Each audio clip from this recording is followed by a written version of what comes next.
This is the reality for so many people across the country. And today we're talking about the retirement crisis in America. Why so many are forced to work until the day they die, the financial struggles that keep people from retiring, and what can be done about it. So let's get into it. Here is my royal panel. We have Joe Corley, licensed therapist, mental wellness coach, and educator. We have Constance Carter, our wealth activist, Dr. Alicia Watkins, couples coach and social work professor, and Dr. Lene, brand your brilliance coach. Hello, my royal court. So glad to see you today. This is going to be a really interesting conversation. So let's start this off with a video that we need to see where this lady is talking about her circumstances. To be retired. And what are you doing at 66? I'm working my butt off. No savings, no 401k, not even enough to cover an emergency. She sold her home and with two other women bought a smaller one, living together to save money. How has that been? Well, it's been a matter of life and death. Roughly half of all Americans ages 55 to 66 have nothing saved for retirement. That is a lot. And we all know that there is a large portion of Americans who are moving into retirement age. So this question I'm going to pose to everyone, also our viewership. We would love to hear your comments. We don't talk at you, we talk with you. So we would love to have your comments as well. So Constance, I'm going to start with you. Why do you think so many people are not able to retire comfortably? It's sad. It's really because they're not making investments. They're not diversifying their portfolios. They're not participating in their 401ks. They're not participating in their retirement. And now you have companies that are just not participating. They're not offering these types of retirements. People aren't staying on jobs for a lifetime. You think about this. You work your whole life until you are 65 years old, right? The average age is 77. The average life expectancy is 77. So you got about 12 years. 12 years for retirement. So you got 12 years to live your best life. And you want to live your best life and live it on your own terms. And so when you have Social Security that averages about $1,800 and you have the average rent at about $1,600 to $1,700 for a one-bedroom apartment, what do you do? And it's really sad. It's disheartening, but we, especially Black people, we definitely have to prepare. You know, when America gets a cold, Black people get the flu. And so you think those stats are for the average American. What do you think it's like for African Americans? Right. You're so on point with that. Dr. Alicia, I'm posing the same question to you. Why do you think so many people are not able to retire comfortably? No, I mean, I agree with everything that Constance is saying.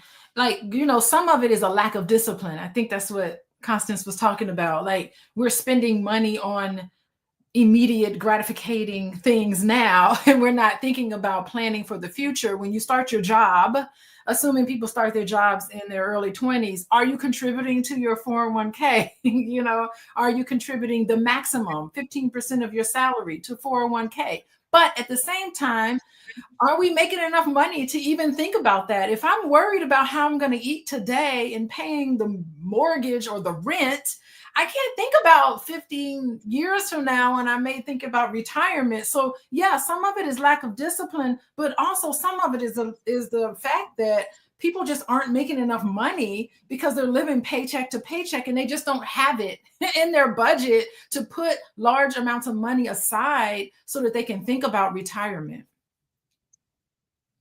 Agree. You know, even when you're putting away some, maybe you didn't have the good advice of someone and you didn't put away enough. And with the cost of inflation, that money just doesn't go as far as it used to. So Dr. Lene, why do you think so many people are not able to retire comfortably? Pensions aren't what they use. Pensions, we don't have pensions anymore. I don't think people are really thinking about what it takes to retire. I think the key word is comfortably, right? People are retiring, but I would say people who had jobs that had pension, they're doing fairly okay. But people who did not, they did not prepare. So they, I'm looking at I'm trying not to call anybody out. I'm looking at people in my life who are at the retirement age, who are struggling. They didn't have jobs that had a high income, kind of like what Dr. Alicia was saying. So they didn't have the ability to save 401k or otherwise. They were sold a hope and a dream of retirement being there and that was going to be the thing that took care of them, and it's not. They didn't have side businesses or investments or stock or real estate or anything outside of their 9 to 5, kind of like what Constance was talking about. And then also, a lot of people thought that family was going to be there to take care of them. And as people are getting older and aging, they're realizing that there isn't really anybody there to take care of you. You really can't move in with that person like they used to in the old days, is when you age and people would come together. That's not the case. There's a lot of seniors that are living in senior homes and things of that nature, having to survive off of $1,500 a month. So lack of preparation. And I don't even want to say lack of preparation as much as I don't think the concept of retirement and the preparation of retirement was as widely communicated as we talk about it today. Agree. I agree with everyone's points today. These are just all things that go toward this situation. So the question goes to you now, Joe. Why do you think so many people are not able to retire comfortably?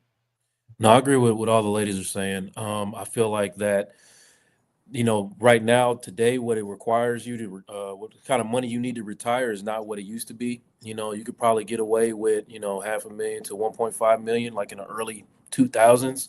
And today, like, that's no money. It's way too expensive to live, to be out here on a fixed income. I think about my grandmother and how she worked for the Postal Service her entire life. And then when she retired, her lifestyle drastically changed. I mean, when she was working, her house was nice, or things were nice. She was driving a Cadillac. And then when she retired, all of that went away, like almost overnight. So I just think that the understanding of, realistically what kind of lifestyle you can live in retirement on a fixed income is not going to be the same lifestyle like you're currently living unless you're doing something drastically different than just like depending on your retirement. You have investments and things like that, and then you don't have the education necessarily for out there. People aren't going to go look for it. From what I'm learning that just being on this show, like, there's so much more information than even I knew was out there. And I'm not looking for it because I don't know it exists. Well, everyone hit something so important, and I was going to say some of the things that what I see in real estate. A lot of the times, what you saw, Joe, is like they worked for the post office, all that worked fine, they did good, and then their lifestyle had to change after retirement. And I know a lot of seniors who did put away and really thought they enough, and now they've had to get little jobs like at Walmart or something that's on the side just to supplement anything that they brought in. And most of the teachers that I know have a good understanding of, and some of them still have pensions during this age. But we are definitely seeing that the cost of living and everything is going up, yet what you're bringing in is just not enough. It's not enough. So we're going to go to commercial and we will be back.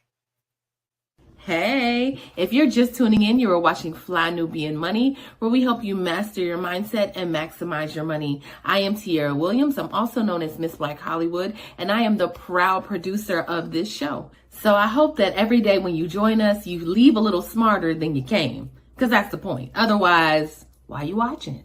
So if you want to receive notices for when we go live, Fly Nubian Money goes live every single day. That's Monday through Friday at 1 p.m. to 2 p.m. Eastern Standard Time. So if you don't know, now you know. All you have to do is text the word Queens, that's Queens, that's Queens, to 87948. That's 87948. That's Queens to 87948. Yes? If you want.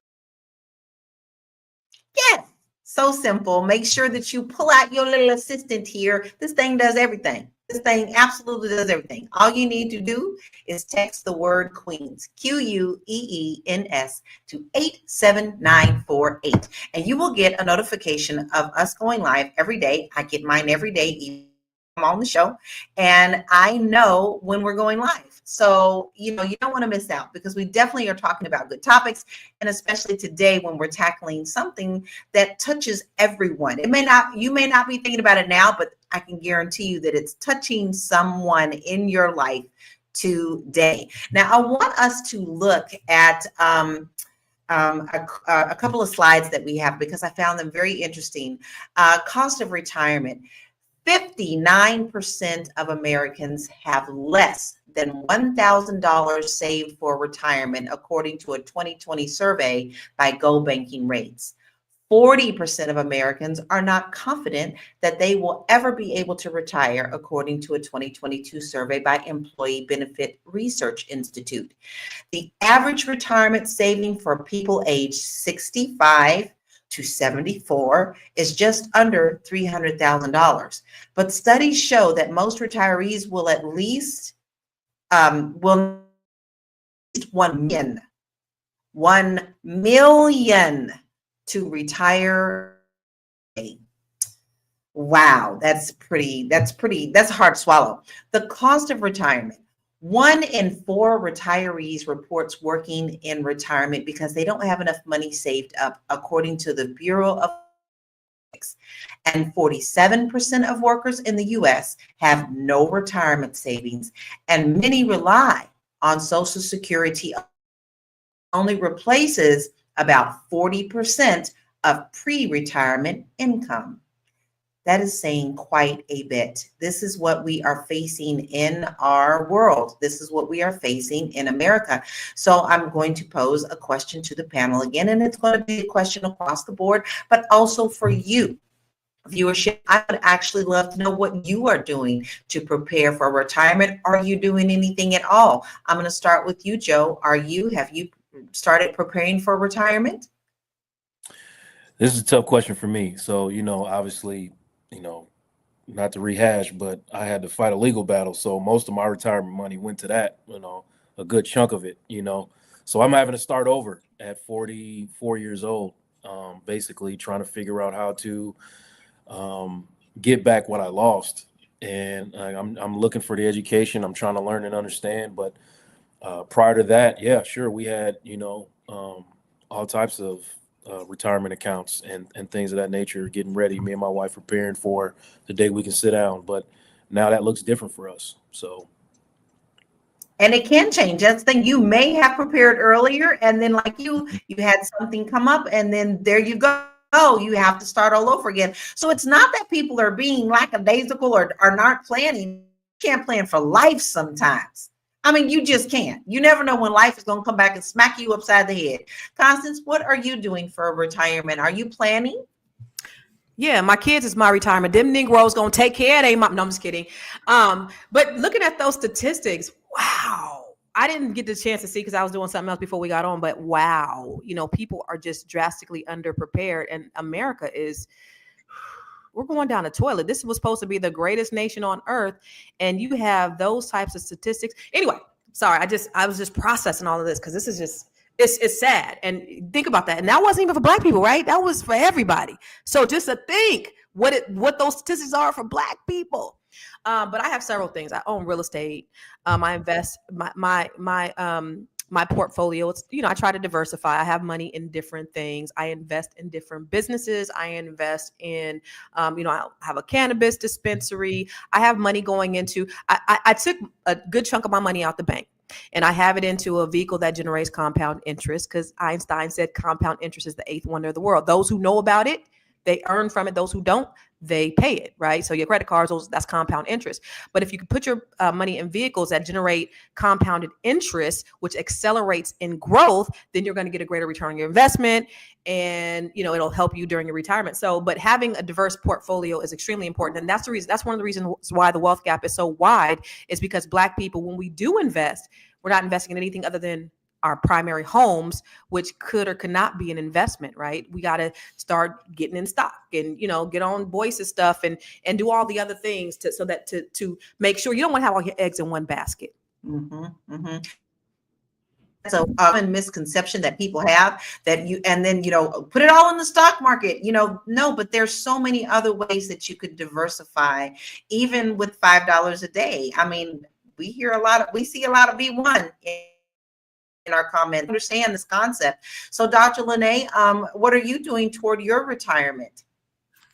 Well, the very, very, very, very first thing I did towards my retirement was withdrew my 401k.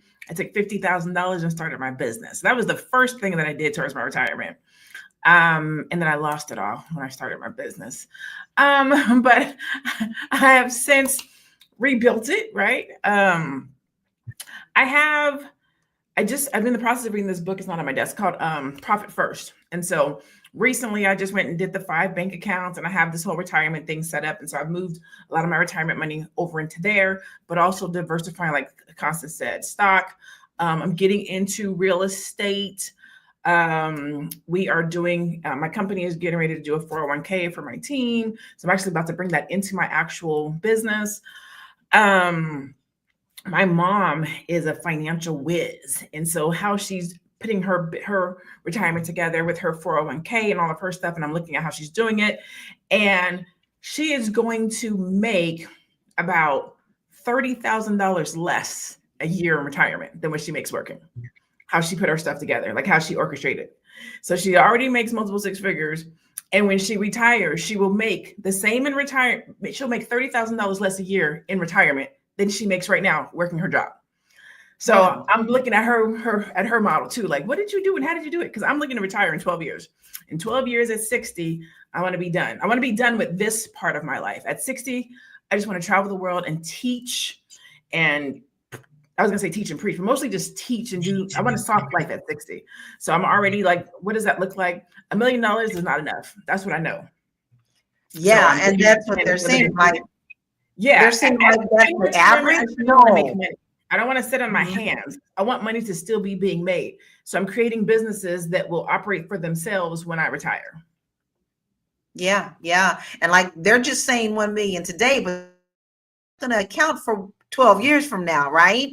So the things you always constantly have to look at your portfolio to make sure that it's still going to be an overage for when you do retire, something that you're going to be able to live comfortably with. How about you, Dr. Alicia? How are you preparing for retirement?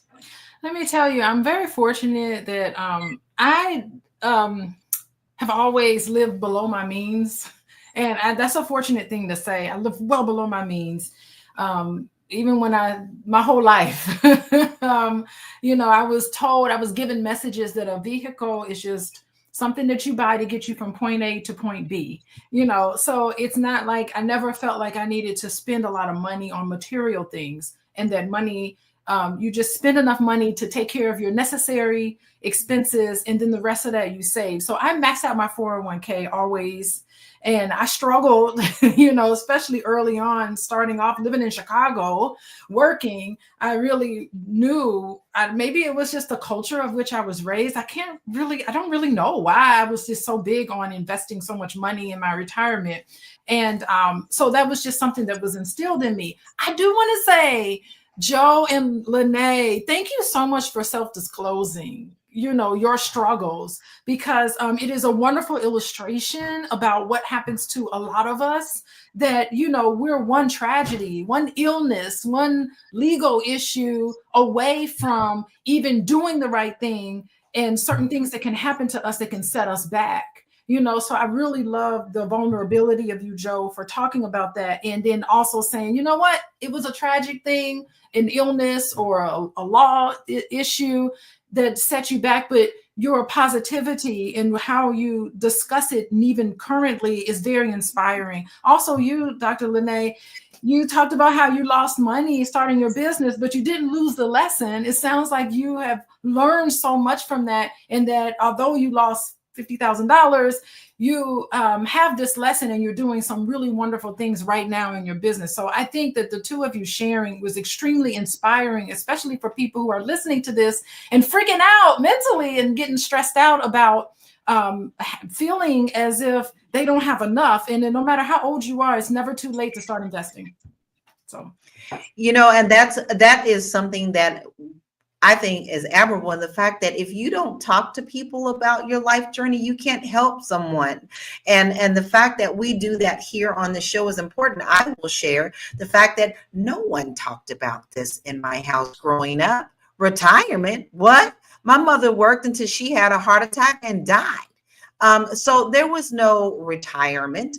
It wasn't until much later in my life that I learned that you had to do this thing, like mid-30s, before I got really serious about investing. So a lot of us just weren't taught about it in our homes. And I think that's something that we can say today, that you have the opportunity to change in your households by at least teaching your children what they need to do to take care of their financial households too. Don't be afraid to talk to your kids.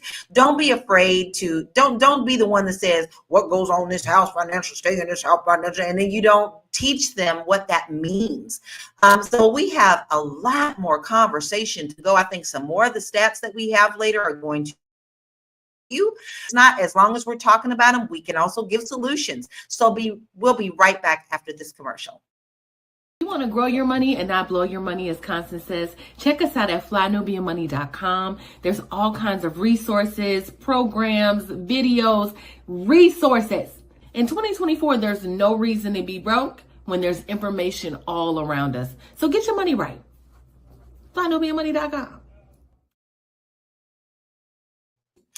FlyNubianMoney.com. What do you think we're talking about right now?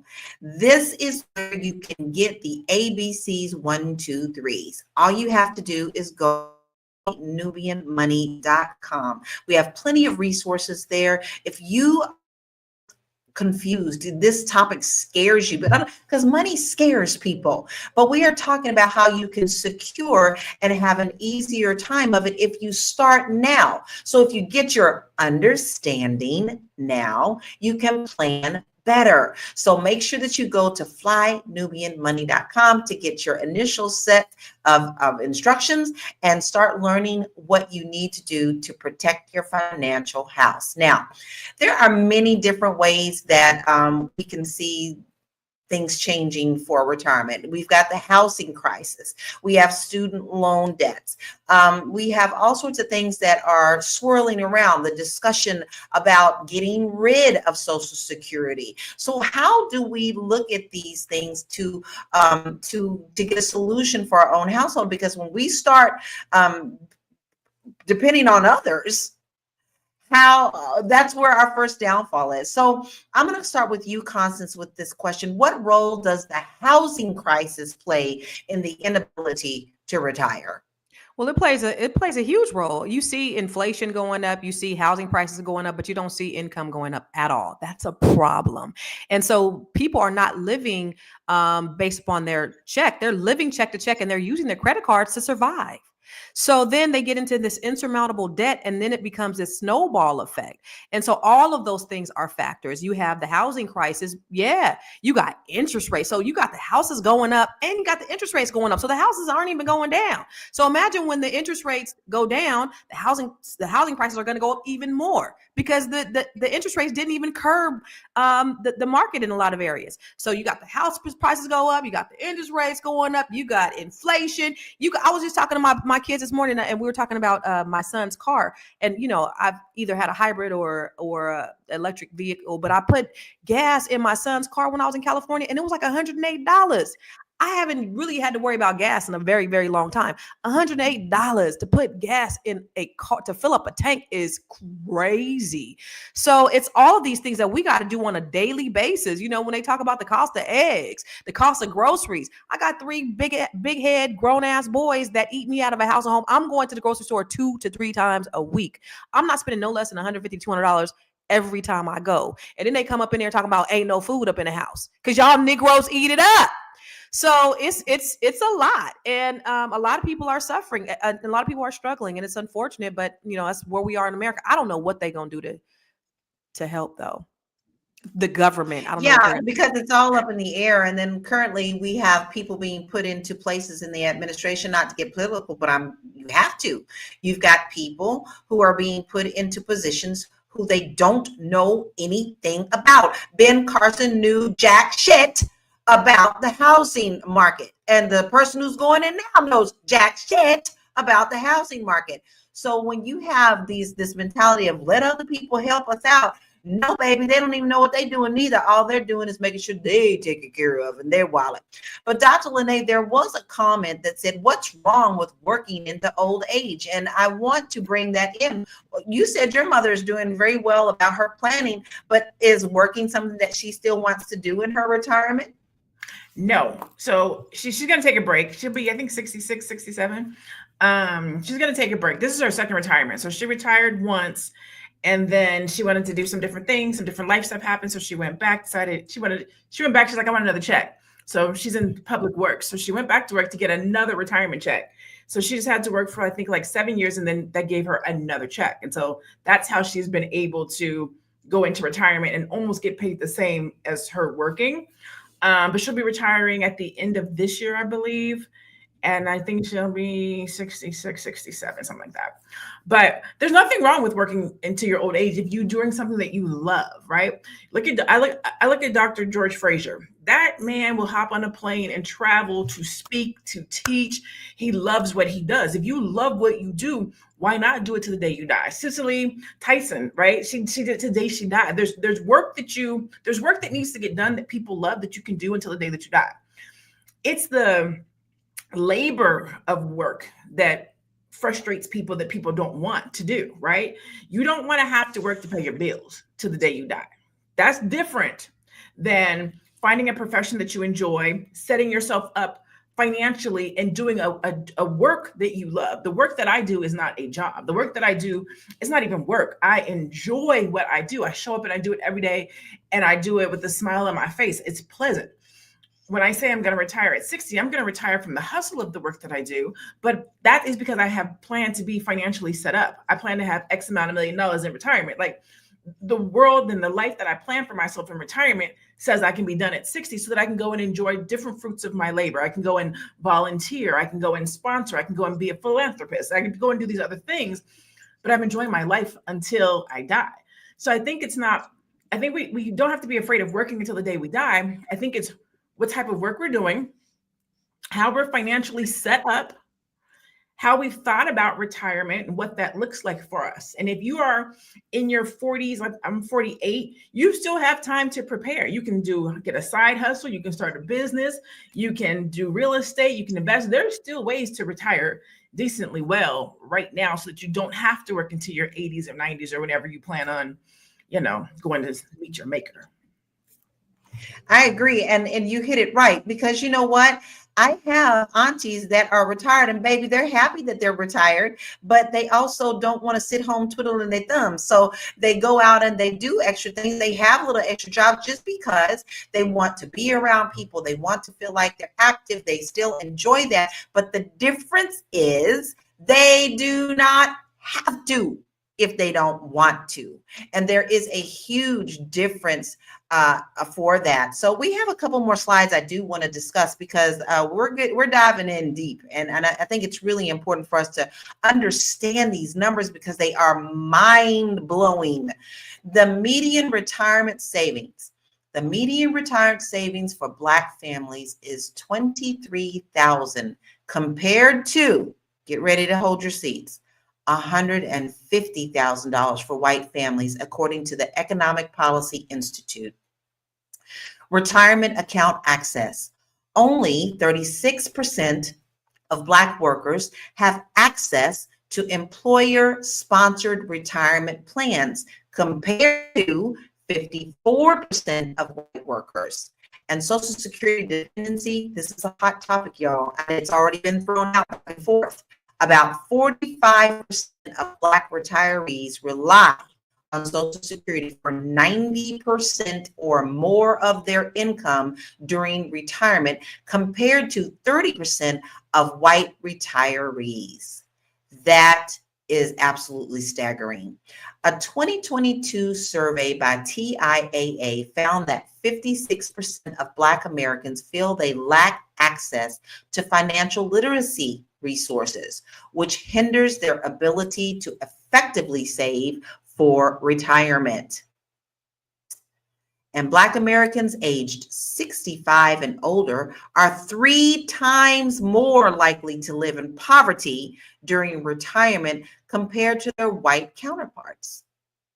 Y'all, these numbers are really staggering. Dr. Alicia, is working until you die a reality for everyone in America? I want to say something about Social Security because as a social worker, this is so very important to what we are cause. Those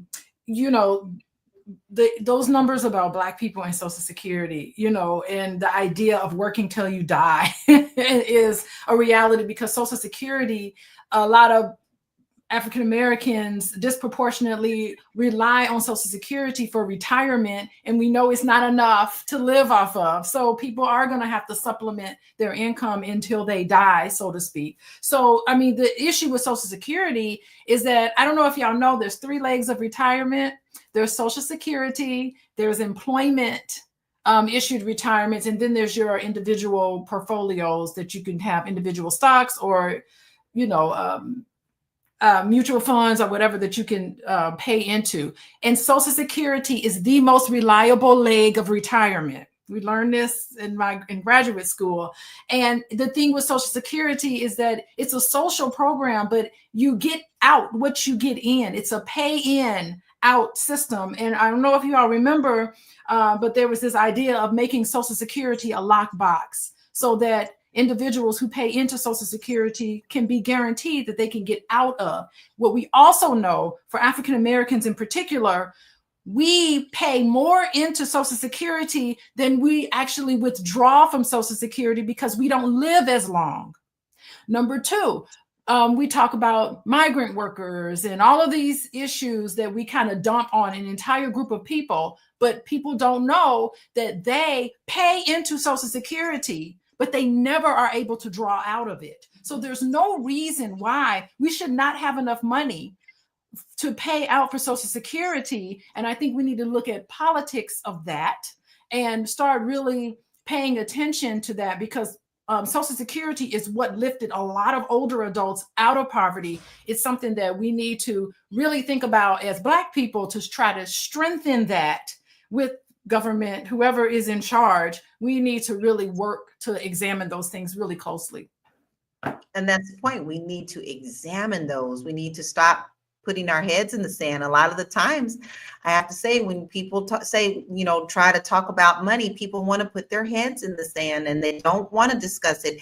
It's one of those, 5 or 6, what they call sin things you don't talk about with other people, money and sex and all this other things they don't want to talk about, want to hear it. They do the 3 monkey thing, they hear, see no evil. So Lawrence Lamar said, I really think America only has 2 more years before everything in the system changes. BlackRock and the robots will take over.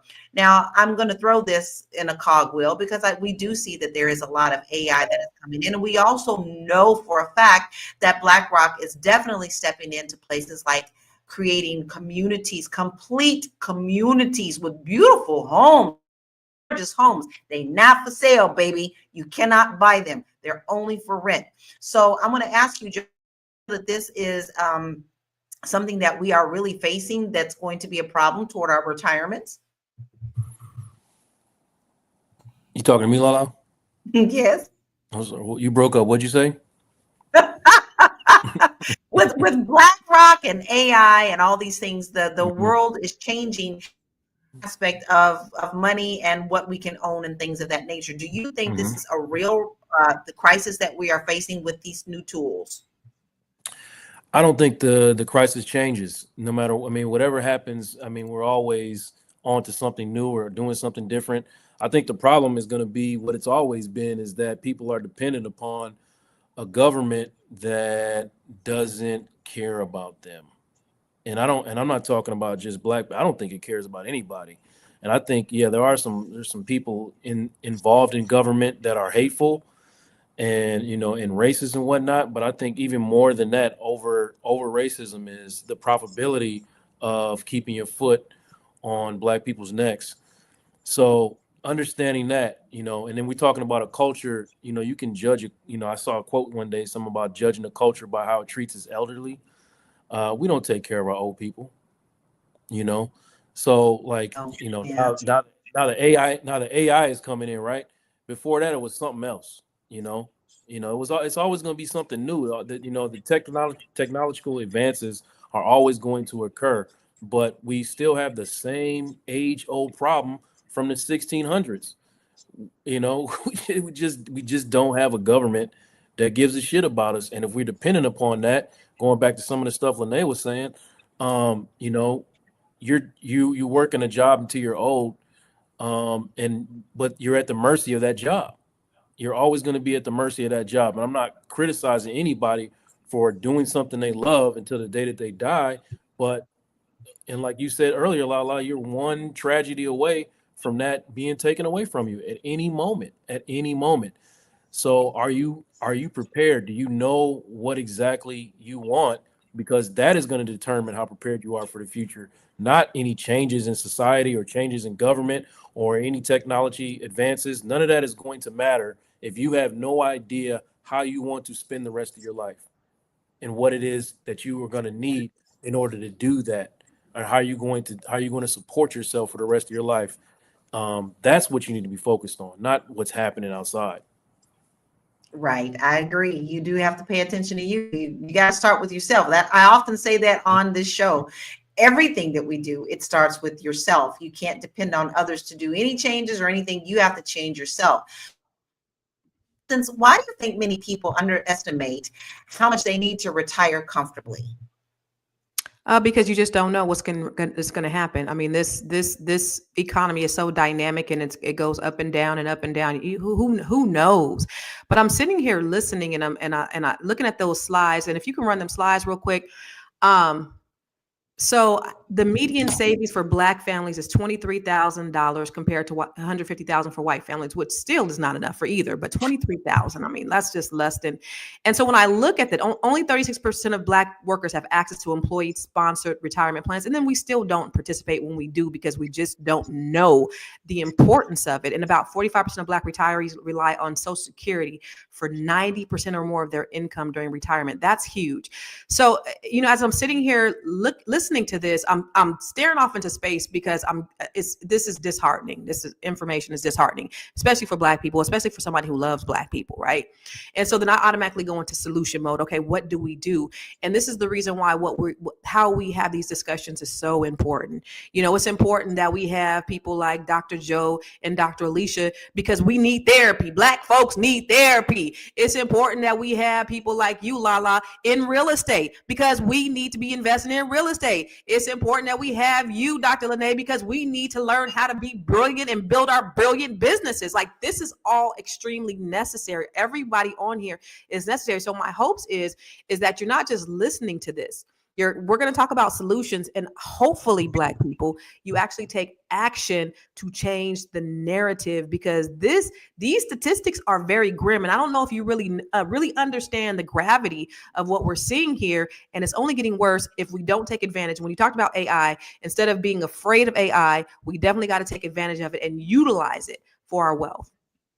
That's right. Tap in. There's ways to tap into everything. They can do it. So can we. So you just have to tap in where you know that there is a point, there's a lull that you can fill. Your excellence can fill. Don't be afraid of technology. Learn to embrace it and make it work for you. But we still are continuing this very important conversation, but we're going to take a short break. We'll be right back. Fly Nubian Money is now on Spotify. Yes. We are on Spotify. So if you can't watch us, you can listen to us. All you have to do is search Fly Nubian Money and we will appear. All of our episodes. Make sure that you leave a 5-star rating and review so other people that come along and are looking for a good show to watch, they'll follow us too. If you are interested in being on Fly Nubian Money, sorry, I don't have any spaces. I'm just playing. If you are interested in being a queen or a king on Fly Nubian Money for the day, please reach out to me. I'm at info@realvirtual.net. That's info@realvirtual.net. Also, if you need help with your business, go ahead and send me an email for that too. Okay. I've said enough. Now back to the show. We got magic. We do magic. We help you up yourself in your financial house, and we also can help you with your business.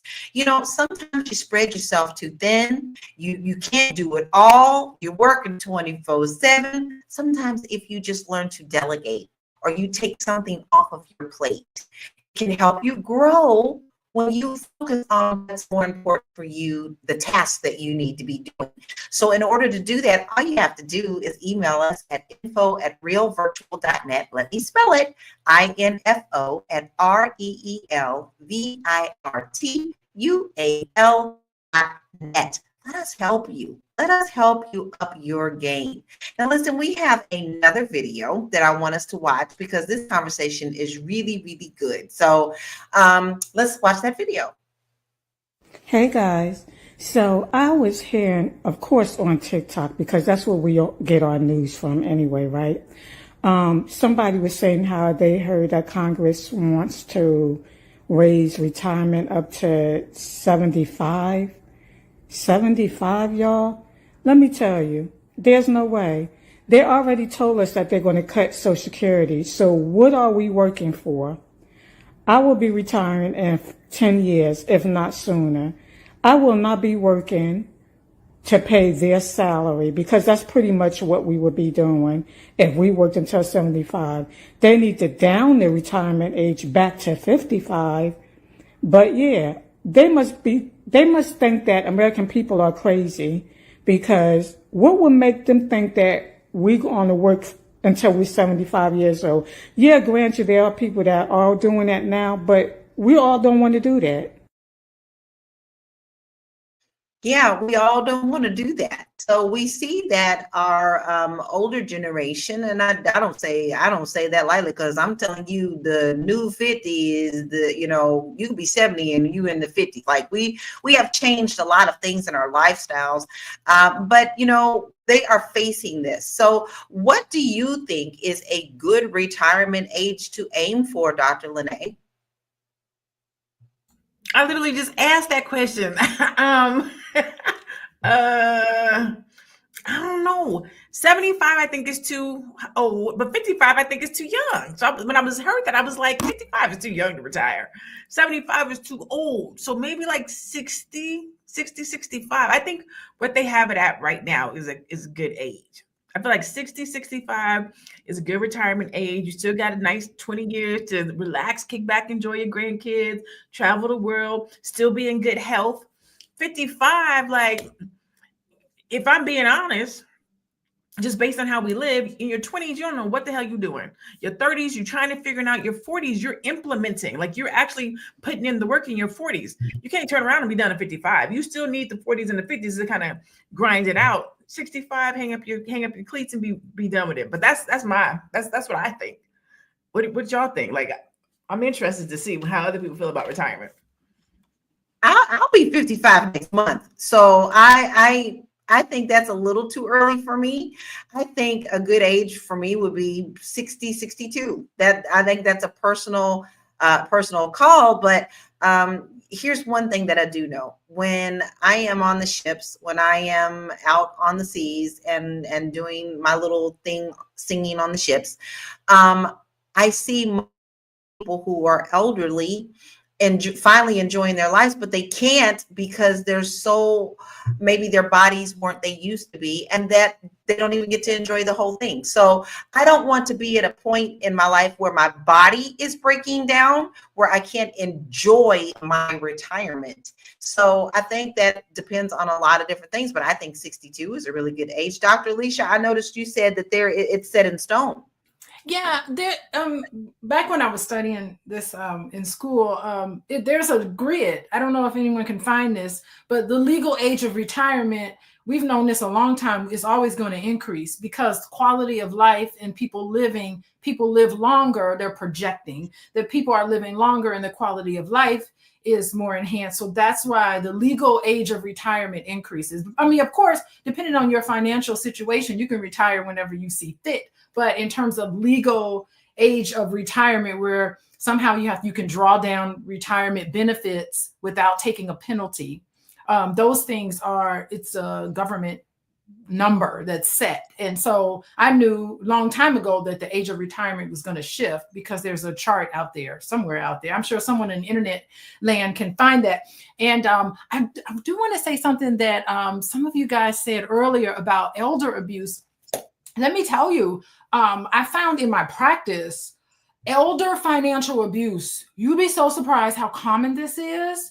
It's like, sometimes older adults don't have that contact with individuals like they need to, and they feel somewhat very vulnerable, and so it leaves them vulnerable not only to exploitation but also financial exploitation. So I've seen this a lot of times in my practice about how adult children can take care of their parents and take advantage of them financially. So I've seen that in a lot of my practice, and just working as a social worker for decades on decades. And it's really terrible because some of the older adults their cognition, sometimes declines, dementia, Alzheimer's, and that puts them at risk to experience, they have to lean on other people to make financial decisions for them. And sometimes it's not really the best, and they can take from them. So I just wanted to make that point there about That's a thing, major thing. Yeah. Those numbers are pretty high about elder abuse, and especially those who take advantage of what they have financially. We had some really great answers from our viewers. We had 62, 65, 67. So it seems like it's all falling into the 60s and not so much where the lady in the video said 55. So Joe, I want to ask you this. We've talked about our older generation, but how can we get ahead on retirement savings? You blanked out just a second. Every time it's somebody, you said, how do younger generation get ahead on retirement savings? Is that what you're asking? Yes. I think it has a lot to do with education. I don't mean like traditional education. I mean like understanding, what money is and what money does. Like I said, I'm 44 and I've learned more about finances and money in the past 2 years than I've learned my entire life. So like this education system that we have right now is not designed for us to take care of ourselves. It's designed for us to take care of this country, and the country in return does not take care of us. So what we need to do is take care of ourselves. You know what I mean? Like we need to encourage the younger generation to understand real, true economics, and not the falsehoods that's been jammed into us over generations and generations about what it looks like. You work a job and if you work a job until you're 65 and you hang it up, you give you a watch, and if you don't do that, you're lazy or you're not a good person. You know what I mean? So like that, it's just insanity. So we have to do better about getting young people into community programs that teach them about financial literacy. I really think that's a huge step towards getting the next generation not to repeat the same mistakes that we did. Now, it's not about having a fancy car. It's not about having a house you can't afford with a bunch of furniture you don't need and all the other things that, you've been taught that matter. It's just about what is your destination? How do you want to finish this thing out?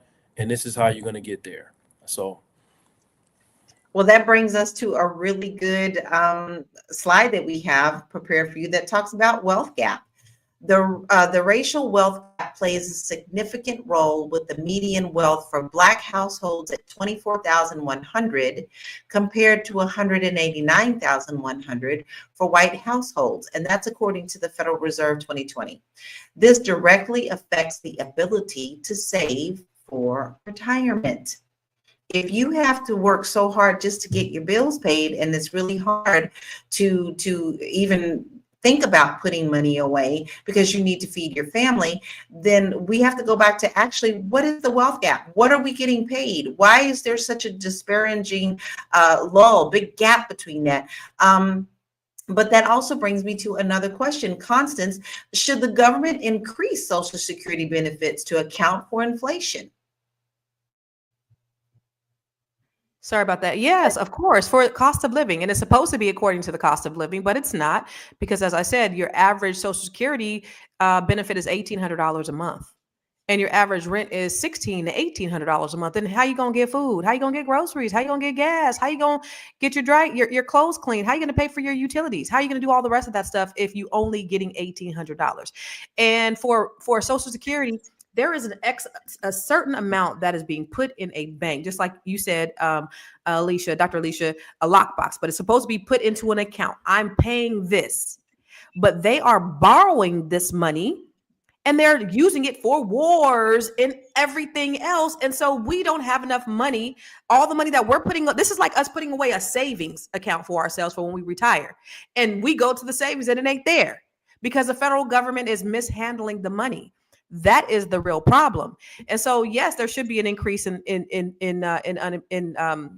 Social Security. Absolutely. But going back is about what we have to do, because those statistics that you put on that slide were very drab. It was depressing, almost $24,000. Like, who living on $24,000 where? And how is that the average across the nation? I just can't even fathom that. On average, Black folks are really making $24,000 on average. Of course, that's the average, but that's pretty discouraging. And so, financial literacy, I mean, if they're not teaching it in your schools, you got the freaking internet. You got more information in the palm of your hands than when they put the man on the moon. You can Google that shit. GTS it. Anything that you want to know is out there. And if not, get a mentor or get a coach, get somebody. But it's imperative that you take initiative, that you are very intentional about your learning about the things that are necessary, that are going to grow you, and not put you in that position where you're at the mercy of the government. Yeah, totally agree. Like, what have I been saying? You can't depend on others to do it for you. Every time you do that, you're going to be disappointed. You need to start with yourself. And that is a great point for us to take this commercial break, and we'll be right back. Hey, what's up? It's your girl, Constance Carter. Where am I? I am on a yacht in the Baltimore Harbor, and I am doing my 7-figure strategic planning solo, baby. I plan on having a 7-figure year. I partnered with the Fly Nubian Money, and we are putting together a training that's going to help you to put together your 6 and 7-figure ecosystem. Yes, there are things that you need to do, strategies you need to put in place so that you can implement and have a 6 to 7-figure year if you don't already have one. If you got a 6-figure year, let's go ahead and get you a 7-figure one. If you got a 5-figure year, let's get you a 6-figure. Let's get you there. Join me, the Fly Nubian Money Club, and let's grow your money in 2025.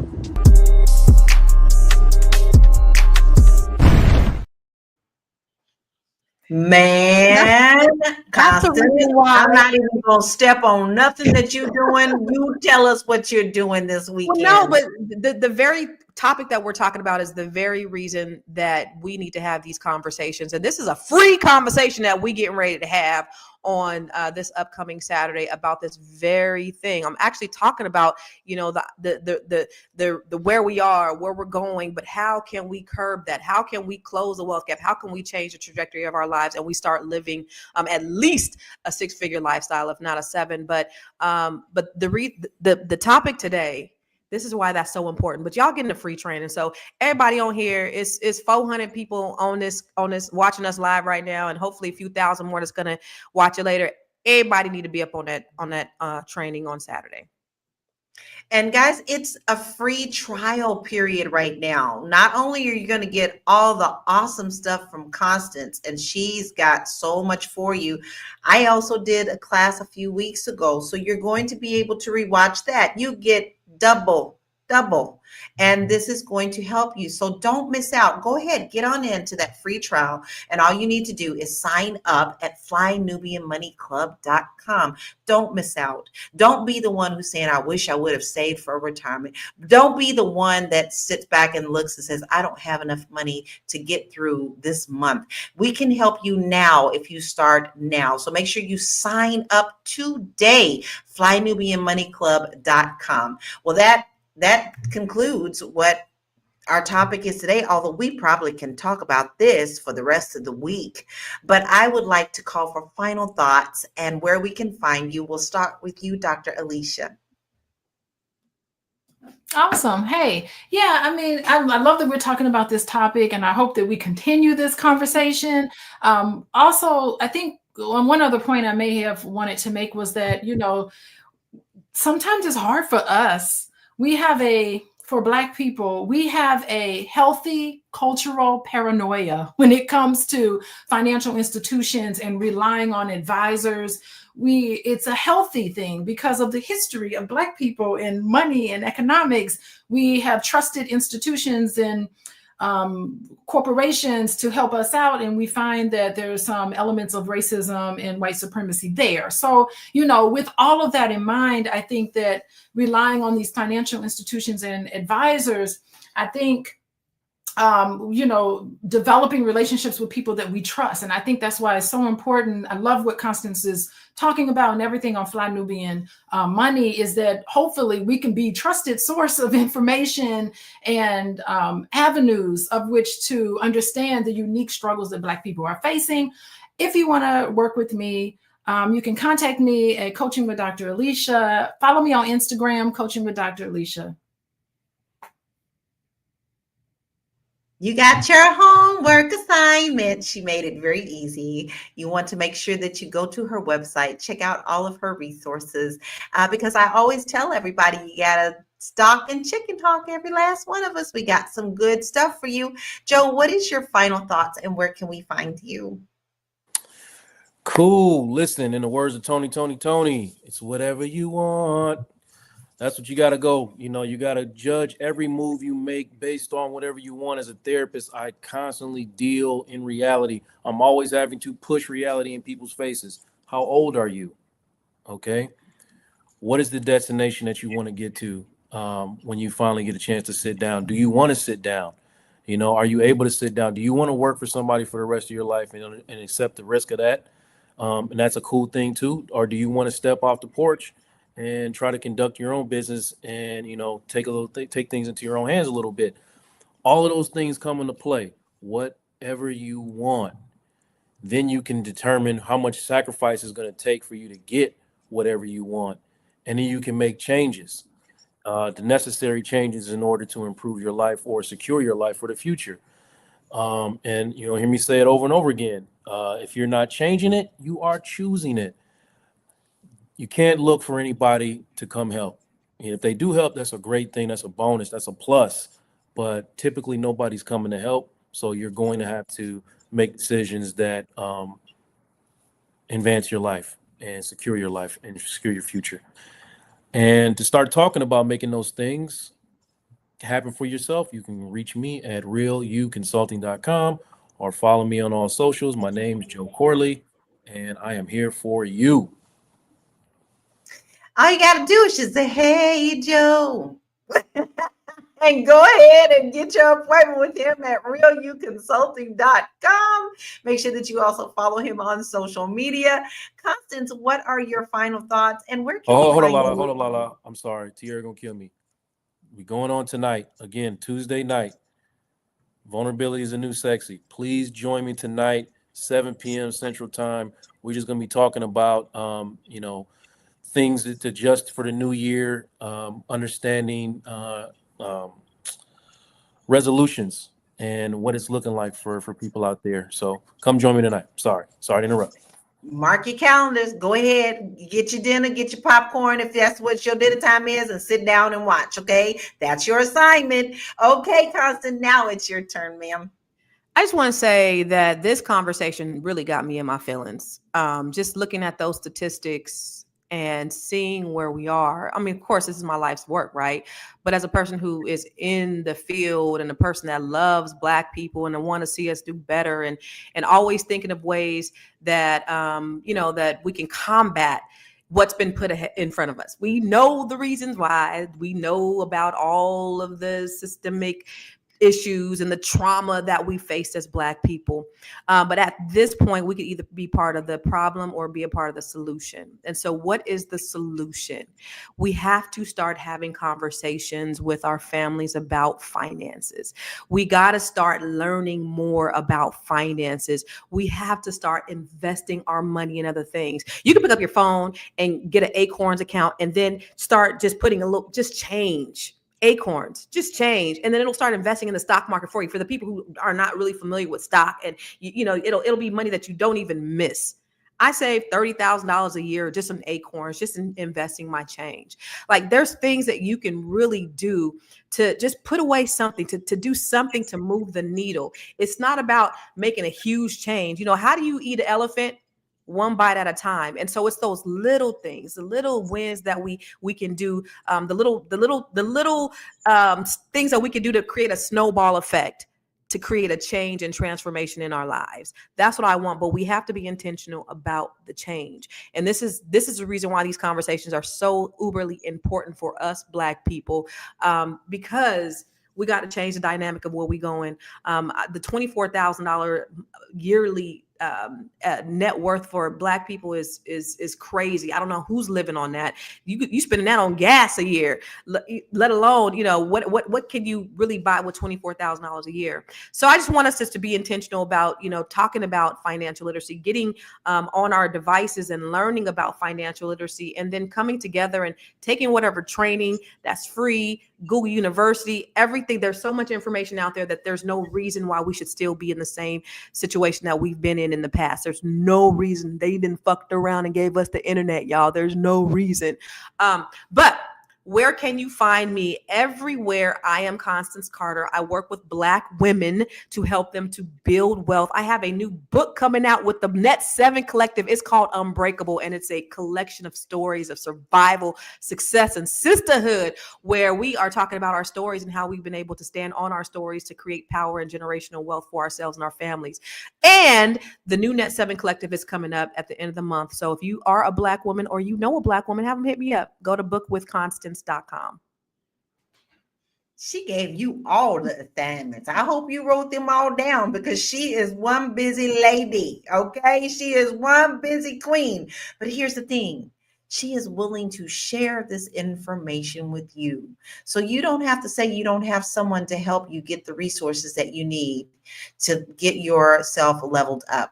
Dr. Lene, now what are your final thoughts and where can we find you? I'm going to be quick and simple. And I'm going to say, if you're struggling in your life today, you're going to be struggling in your retirement tomorrow. That's the simple truth of the matter. If you are not living the quality of life that you want to right now, where you are capable and able to work, it is going to be twice as hard, twice as rough for you, maybe 3 times when you retire. So right now is the time to get your ducks in a row. The statistics on having access to financial literacy, that is it's a farce, because the financial literacy is out there. As a community, we spend our money bad. We spend our money wrong.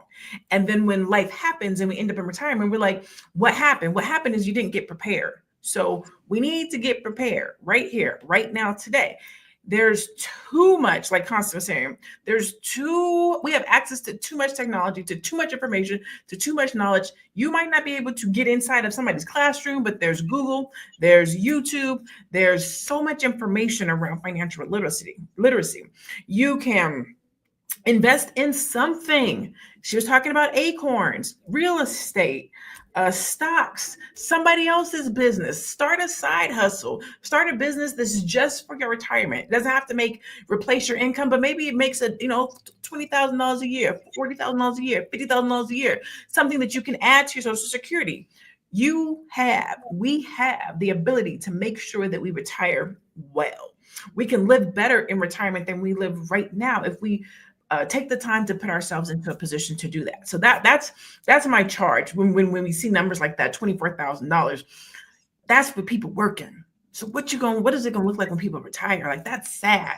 That hurts my heart. So get yourself together, start a business. It doesn't have to be a business.